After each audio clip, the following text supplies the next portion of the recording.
હાલ સમાચાર આવી રહ્યા છે ભરૂચ જિલ્લાના જંબુસર તાલુકાના અખિલ ગુજરાત સફાઈ કામદાર સંઘ જંબુસર દ્વારા નગરપાલિકા સીઓને આવેદનપત્ર આપવામાં આવ્યું। કામદારોએ ગાંધી ચિંધ્યા માર્ગ આંદોલનની ચીમકી ઉચ્ચારી।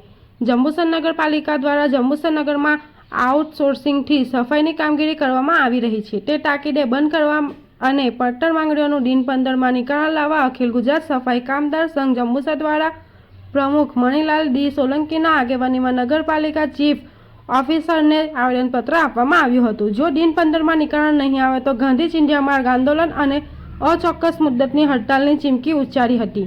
આવેદનપત્ર આપવા મંત્રી બાબુભાઈ સોલંકી સહિત હોદ્દેદારો સફાઈ કામદારો જોડાયા હતા। આવેદનપત્રમાં જણાવ્યું હતું કે જંબુસર નગરપાલિકામાં વંશ પરંપરાગતથી પાયાની કામગીરી કરતા છેવાડાના વાલ્મીકી સમાજના સફાઈ કામદારો મંજૂર થયેલ મહેકમ પૈકીની ખાલી પડેલ જગ્યા ઉપરાંત તેઓને વારસદારના રોજમદાર તરીકે ફરજ બજાવે છે।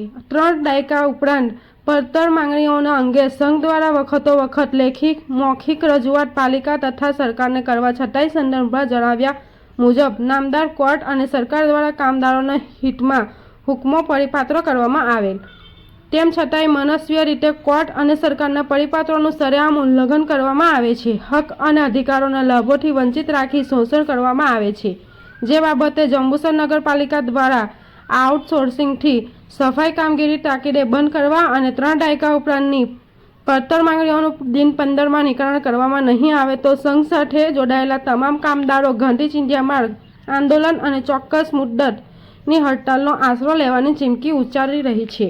રિપોર્ટર દીવાન નઝીર, વેડજ। અખિલ ગુજરાત સફાઈ કામદાર સંઘ જંબુસર શાખા મંત્રી બાબુભાઈ કે સોલંકી જંબુસર નગરપાલિકા દ્વારા આઉટસોર્સિંગથી જે સફાઈની કામગીરી કરવામાં આવે છે તાકીદે બંધ કરવા અને વર્ષો જૂની પડતર માંગણીઓને લઈને એને દિન 15માં નિરાકરણ નહીં કરવામાં આવે તો આવનાર દિવસોમાં ગાંધી ચિંધ્યા માર્ગે અચોક્કસ મુદ્દતની આંદોલન કરવાની ફરજ પડશે।